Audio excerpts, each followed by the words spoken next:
What's up, everybody? How's it going? Welcome back to the YouTube channel. Today's video is going to be very exciting. We are going to be ranking the top marketing strategies / channels in 2024 when it comes to generating leads for your company online. So we are going to be covering everything, both online and offline. We're going to be ranking about 15 different channels and strategies that you may or may not be able to use to grow your business online. I wanted to make this video just to provide you with a quick overview of the way I am viewing these different marketing channels and strategies in 2024. The opinions I'm going to share with you today are based on my experience working for two different advertising agencies. One was a very big media planning and buying firm in New York City, and the other was a small startup digital agency in northern New Jersey, where I'm from. So I've seen the gamut range from those two different experiences, and then of course the past 3+ years I have been on my own as an independent marketing strategist, and so I have really worked with a lot of different client types, and I have experience in some capacity with all the different marketing tactics we're talking about today. We're actually going to be making a tier list to rank these. My hope is after watching this video that one, you've been exposed to some new insights and information about marketing strategies you haven't considered before, but also that you have at least 1 to 2 new channels or tactics to research further that could potentially make an impact in your company. If you're new here, my name is Bailey Canning. I'm an independent marketing strategist working primarily with service-based businesses across the United States to help them increase the traffic coming to their website, generating more leads, and ultimately taking those leads and nurturing them into paying clients. And as part of that, I regularly post on this YouTube channel at least 1 video per week all about branding, web design and development, and digital marketing. So if any of that sounds interesting to you, then definitely subscribe to my channel so you never miss any of the videos I'm putting out. And without further ado, let's get into today's video. To kick things off, let's start with the most important channel, I would argue, when it comes to digital marketing, and that is going to be specifically your website. If you have followed this channel for any length of time, this should not be a surprise for you that I started with this one.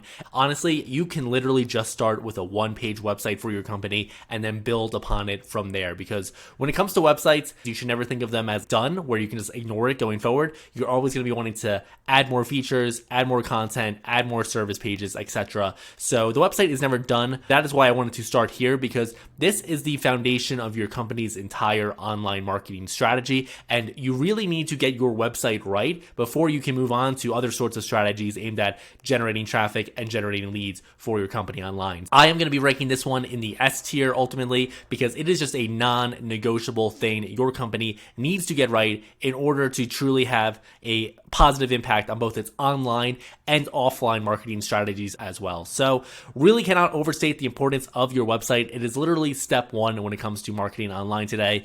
Let's face it, we're all behind our phones all day. We're all looking at screens for 8 or 9 hours a day if you work in knowledge work. So honestly, it's just a non-negotiable. People are living their lives online today, for better or for worse. It's just a reality. And if your company wants to actually have a strong, effective digital strategy, then it's going to need to really be focused on its website first and foremost. So the next strategy we are going to be evaluating is going to be SEO, or search engine optimization. Now, I'm sure you're very familiar with this. This is probably the #1 marketing tactic or strategy I get asked about most often in consultation calls with prospective clients, or even just conversations with current clients, because all business owners and marketing directors, the two types of clients I work with primarily, are always very concerned about their SEO and the search rankings that their site is getting and the traffic that they're able to receive from said rankings. What I'm going to say about SEO is, one, the pro for SEO is the fact that if you are able to rank organically on Google search engine pages in the local area when your ideal prospects are searching for the exact services that your company provides,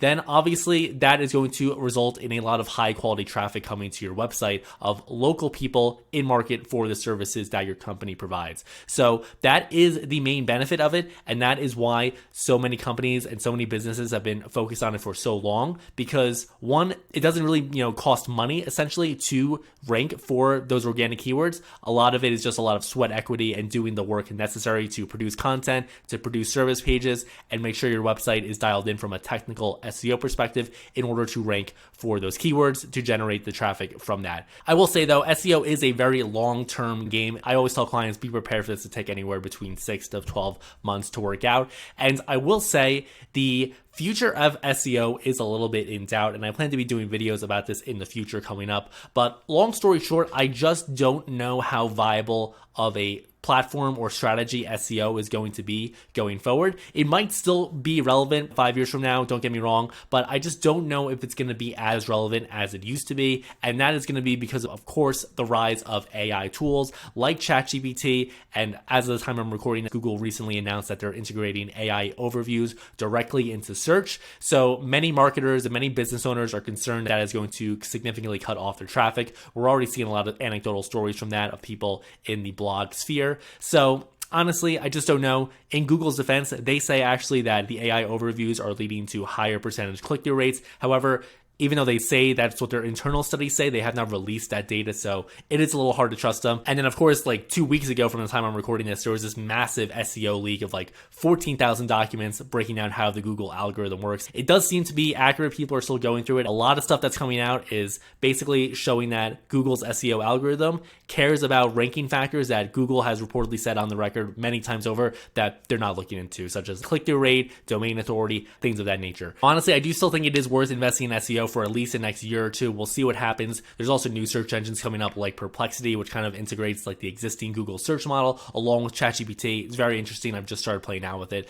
Now, I would say it's still worth focusing on SEO and the technical optimization of your website, because the things that are required to rank well for SEO, like having a well-built website with something like Webflow that has super clean code and loads super fast, as well as just producing top of funnel and middle of funnel content, whether we're talking about videos, podcasts, blog posts, etc.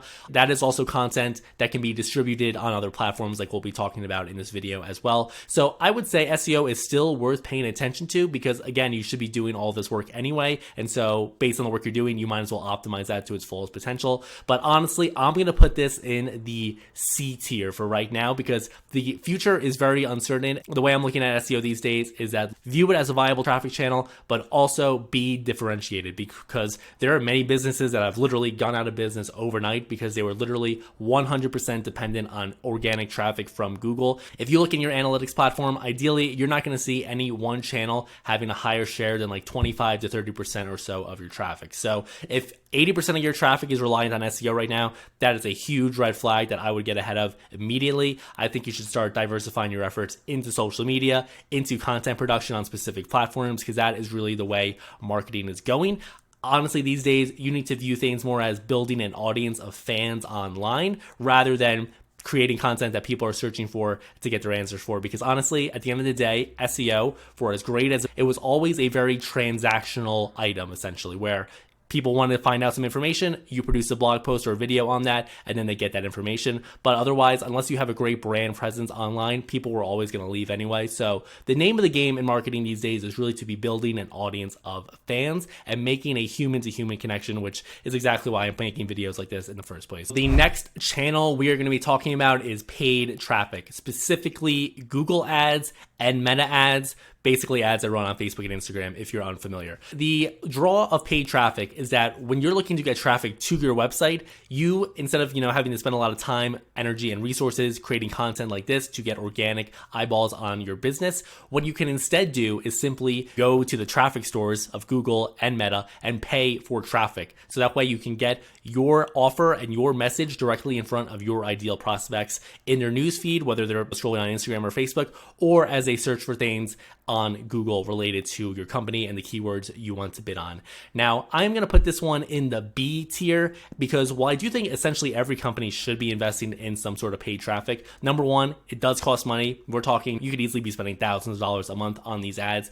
I think at the end of the day, as long as you're getting return on investment, who really cares how much you're spending? Because at the end of the day, you have to spend money to make money. It does require also some technical ability to set up. So if you're a scrappy entrepreneur, you're probably gonna have to watch some YouTube tutorials to set it up. And even if you're an experienced marketer, the platforms are always changing. There's always new features. So you really do have to stay on your toes. It is a very technical setup. It's probably just as technical as setting up a website, if not even more. And then it also can take some time to see results. The pros of paid traffic are going to be that you can get your offer front and center to your ideal prospects, and you could potentially see lead generation results right away if you do a good enough job. But at the same time, you should expect these campaigns to take a while to optimize and start seeing results. I would say it probably takes at least 1 to 2, maybe even 3 months to see some solid results. And of course, you're also going to be spending a lot of money consistently on that. And then finally, also, it does require the technical knowledge to set up in the first place. Because of that, we are putting the paid traffic marketing channel in the B tier. I do think if your company has the money, it should be investing in it. Next thing we're talking about, going offline with this one, and that is going to be networking events. Now, networking, whether you're an entrepreneur and business owner, or even just like a marketing director or someone who works in the marketing industry,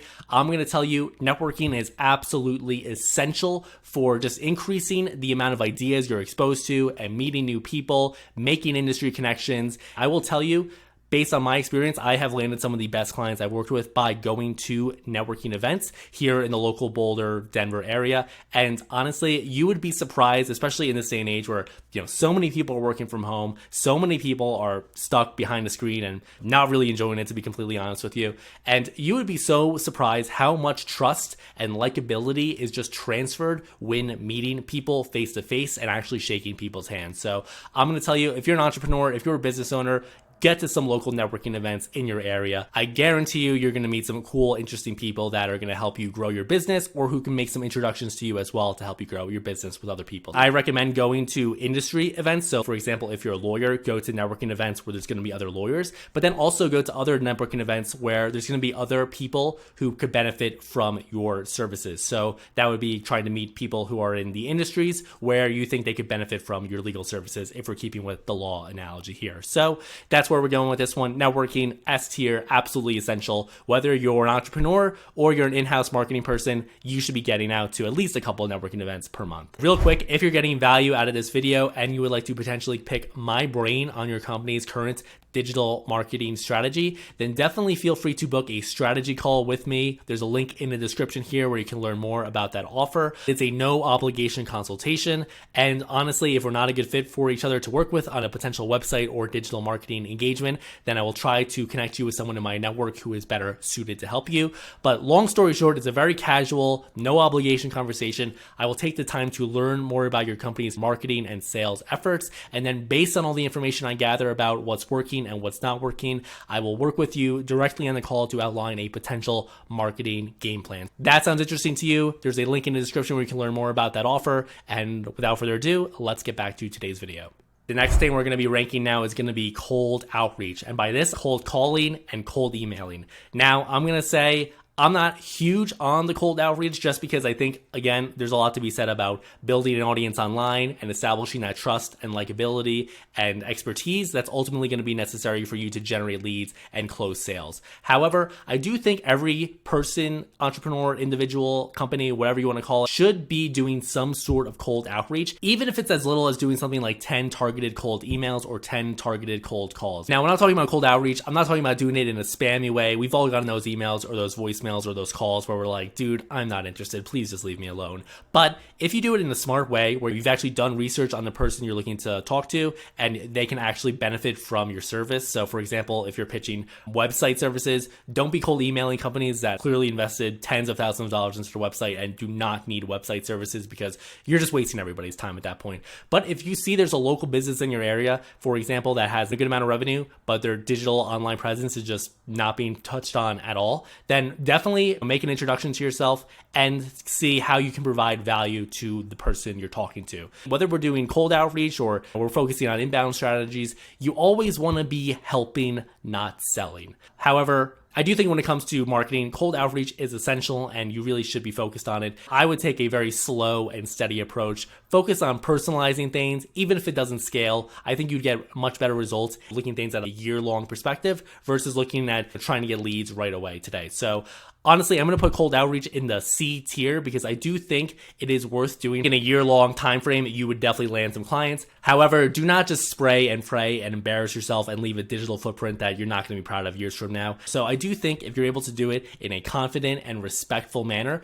there's ways that you can stand out. But again, focus on helping, not selling, and I think the results will inevitably come. Next one we're going to be talking about is going to be email marketing. And I'm going to put this in the A tier. And I think it's essentially non-negotiable. The only reason why I'm not putting it in the S tier is because it does take time and effort, and ultimately you do need to have a really good offer to get people to subscribe and opt into your email list in the first place. Simply having a section on your website that says subscribe for updates is not going to get it done. So I would really recommend building out a lead magnet, some sort of gated content offer that your prospective client absolutely needs to have the information that's inside of it. And to get that, they need to drop in their name and email. And then from that, you can look to build an email list. Reason why I'm putting this one in the A tier is because statistically speaking, email marketing is the highest return on investment marketing channel out there. It's not even close. And honestly, I don't see it changing anytime soon. It's also very cost effective. I just signed up for a new ConvertKit account and it's free for the first 10,000 subscribers. So unless I need to upgrade for other features, it's not even going to cost me any money to send out things.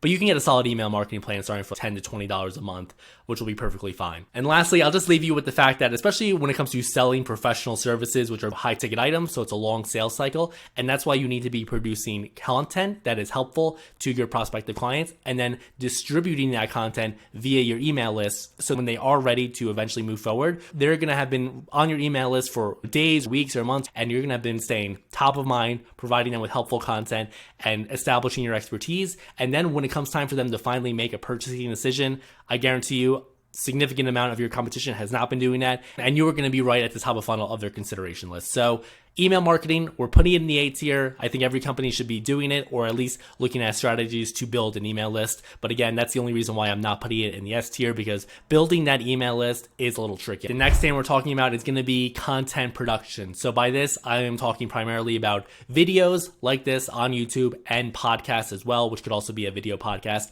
The era of blogging is over, like I've talked about on other videos in this channel, because in the age of AI, in the age of ChatGPT, I just don't know how much people are really going to trust the written word anymore. They're currently projecting something like 90+% of new written content being AI generated by 2026 or something. So I have no idea what that means for the internet. That is way above my pay grade. But I do know from a marketing perspective, one, I think that's going to lead to a lot less trust in the written word. But just two, also, it's much harder to make a personal human-to-human connection with the written word where people don't even know what you sound like, what you look like, your mannerisms, etc. versus videos or podcasts where it's like you can really get to know someone even though you're maybe halfway across the world. So videos and podcasts, I think, are absolutely non-negotiable for any professional service-based business to be investing in. So we are putting this one in the S tier front and center because ultimately content is just the best way to communicate your message at scale. So right now I'm sitting down recording this video one-to-one to this camera right in front of me, but it has the potential to reach thousands of people across the world. And there's really just no denying the power of that. It's why politicians, it's why companies, it's why everyone has always been investing in broadcast mediums like TV. And in the day and age we're living in right now, YouTube is essentially TV.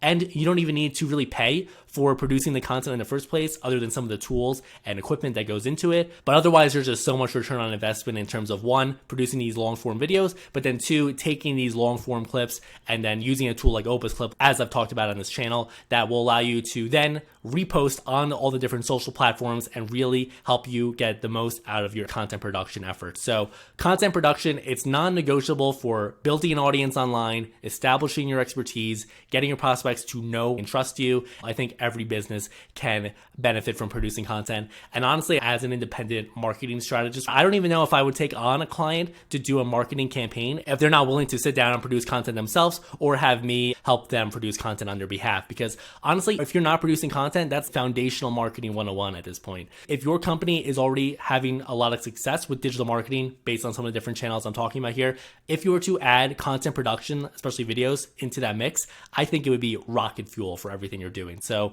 content production, it's non-negotiable if you want to be successful with your digital marketing efforts today. All right, let's keep it going. So now we're going to be talking about organic social media marketing. And primarily, I'm talking about Instagram, Facebook, LinkedIn, even TikTok, although that might be going away. I have no idea what's happening with it, honestly. What I would say about this one is that you should be investing in social media marketing. However, I think that you really would do yourself a good service to only really go all in on at least one channel. For example, if you're an interior designer, to me, that's probably going to be Instagram. And then you can use Facebook as a secondary channel just to repost everything. But I would say focus all your efforts on creating organic content for one specific platform. This platform should also be one you enjoy as well. So if you spend a lot of time on Instagram or you spend a lot of time on YouTube, then you should probably create content for one of those platforms. Personally, I'm already doing this. So YouTube is my primary social media platform, but LinkedIn is my secondary one, where I will take the time to post organic native content for LinkedIn, so like short form videos, but then I'm also taking a lot of these YouTube clips and reposting them on LinkedIn, but it's just not as much of a priority as YouTube is for me as of this moment. Last thing I'll leave you with is the idea of zero-click marketing. And if you're interested in this, I might make a whole video on this topic, but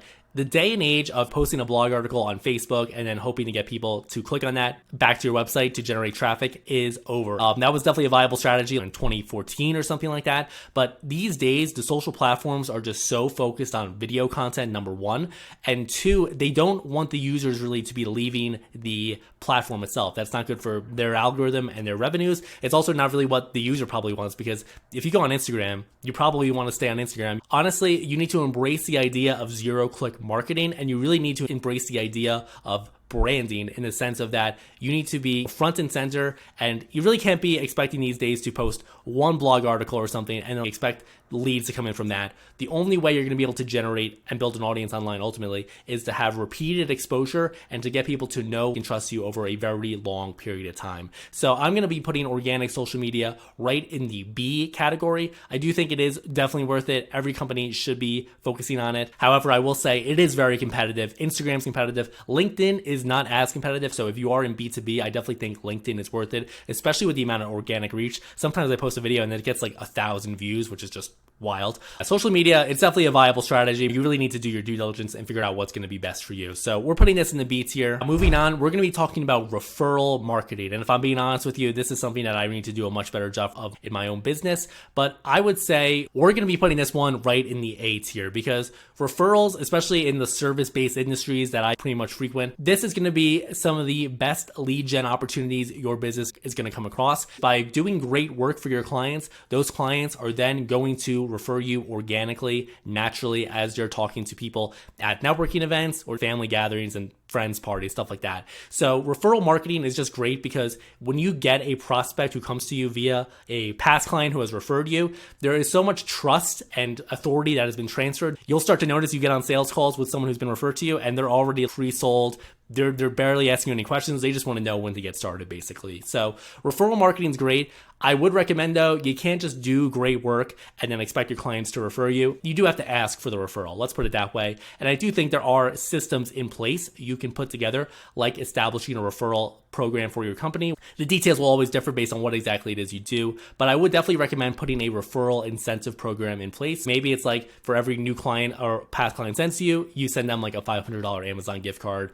or maybe like a $500 credit for like their law or accounting services, something like that. Feel free to get creative with it, but I do think it is helpful for people to know in the back of their head. They're at those networking events or gatherings and they hear about someone who needs X service and they know you provide that service. They also know that they're going to get some sort of financial or other incentive to do so. They're going to be a lot more likely to refer you. Next one we're talking about is going to be SMS marketing. Honestly, I would not recommend, and I'm going to be putting this one in the D tier. Just personally for me, every time I get a text message from one of these companies, usually I didn't even know this was going to be happening. It's not like I opted in, but you go to any sort of store and you purchase something online from J. Crew and you have your phone number and then all of a sudden you're enrolled in these texts and stuff like that. I hit stop every time, and honestly, I just wouldn't be recommending it unless it really makes a lot of sense for your business. And maybe you've talked to other business owners or marketers in your industry and it's working well for them. But honestly, I just don't think people really want to be getting text messages from your business, especially if it's like salesy or pushy. Honestly, I would just focus on building an email list, because that's a little bit more like you can interact with that on your own terms versus like text message. It's just a little icky for a company to be sliding into your text messages. So I would really recommend against it. And especially, it's just such an easy bridge to burn. Even if you provided a great service, you text them once with some sort of spam offer and then they hit stop to opt out and then you're done. So honestly, we're putting this one in the D tier. I wouldn't recommend it. And you have to pay money for it as well. Focus on email marketing if that's what you want to do. The next thing we're going to be talking about, I told you we'd be going offline in this one, and that is going to be event networking. And primarily more just setting up events that your company is like sponsoring and then hosting like a networking event. Maybe it's at your company or maybe it's at some third party space that you rent out. I'm going to put this one in the C category. I do think it's worth doing. The agency I used to work at in New Jersey would host these at irregular intervals. If your industry is very personality driven and it relies on a lot of personal personal trust. And in the local area you live in, there's a lot of people who might be interested in attending these sorts of events. I do think it is worth having, especially because it's like the Gary Vee analogy of if you want to be like the cool person in high school, you host the party and then everyone comes to your party and everyone thinks you're cool because you're the one hosting the party. I do think there is a little bit to say about that in terms of event marketing, where you're just going to get so much authority and so much trust built in by hosting the party, so to speak. So I do think it could be worth it. You could also then get an extra bang for your buck in terms of like you're networking at the event itself that you're sponsoring. It does require probably a lot of money unless you have an office space people can come to already. And honestly, it would require a lot of work. You got to set up for it. You got to clean up after it. So it's a lot of work. But if you think it could work for your industry, I'm not against trying it. So we're going to put this in the C tier. It's pretty average, but it could produce some results for your company in the long run. The next one we're talking about is influencer marketing. I do think it is very dependent on what industry you're in and if this may make sense. It might make it a little bit more sense for companies that are selling products, B2C, direct to consumer, versus B2B, professional services. But I do think influencers are worth exploring, especially if you can get connected with an influencer agency who can then connect you to a network of potential influencers to promote your business and company online and whatever products or services you're selling. But ultimately, why I like the influencer marketing model is that they've already built their audiences and they've already established trust with them. There is a lot to say for the trust that is established there, because people these days, when it comes to direct interruption-based advertising, like TV advertising, for example, are just pre-programmed to either ignore or view very skeptically. But if you are paying an influencer and working with them to promote your product in an organic way, that could certainly be very helpful. The one caveat I have here is that obviously it is very expensive, especially if you're working with like people who have like millions of followers online. I would recommend focusing on micro influencers, which are people who have around like 10,000 or so followers on one of these social channels, or even nano influencers, which I am on my way to becoming, I suppose you could say, because those people have about 1,000 subscribers. You might find if you begin on this route that it might be more fruitful for your company to focus on working with 10 micro influencers to reach 100,000 people than one person with 100,000 audience. I think it is worth trying, but it's got to make sense for the business you're in. We're going to put this in the C category. Moving on, we're going to be talking about public relations. I had an internship at a very cool PR firm in New Jersey when I was in college, so I do have some experience. I was a PR intern back in the day. I got to say, when it comes to public relations, we're going to be putting this one in the D tier, because honestly, I don't think it's really worth it if you're a small business.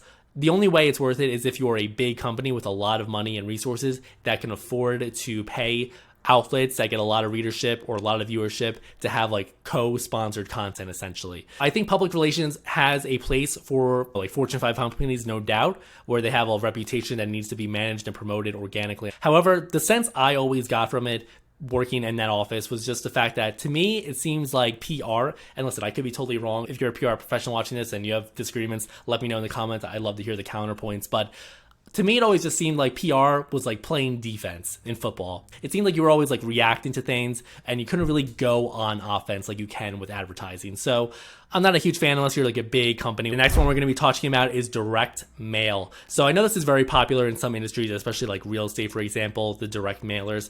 Honestly, I'm not a huge fan of this just because, one, it does cost money to produce. Two, it's really hard to track the results and the ROI of that. And then three, also, they're just very easy for people to discard and not care about and stuff. And then four, also, some people will have environmental concerns. However, I would say that paper is a renewable resource because we can plant trees. But anyway, what I would say here is I'm not a huge fan of it. I'm going to put this in the D category. However, I will say in the digital world we live on, where everything's on a screen and it can be so hard to keep track of everything you see there, I'm actually going to give this some points and not put it in the F category, just because I do think in today's digital world, there is something to be said about a physical item in someone's environment that they can touch, they can feel. So I think it could be worth it, but honestly, I would focus on the digital channels far before I ever get focused on direct mail. The last one we are talking about today, it is probably the most tried and true on the entire list here, and that is going to be TV advertising. Honestly, this one is going into D tier as well for me. Now, if you're a big brand, first agency I worked at, we had a very big client. I probably can't say the name here, but suffice to say, they were investing tens of millions of dollars, maybe even hundreds of millions of dollars worldwide in TV advertising.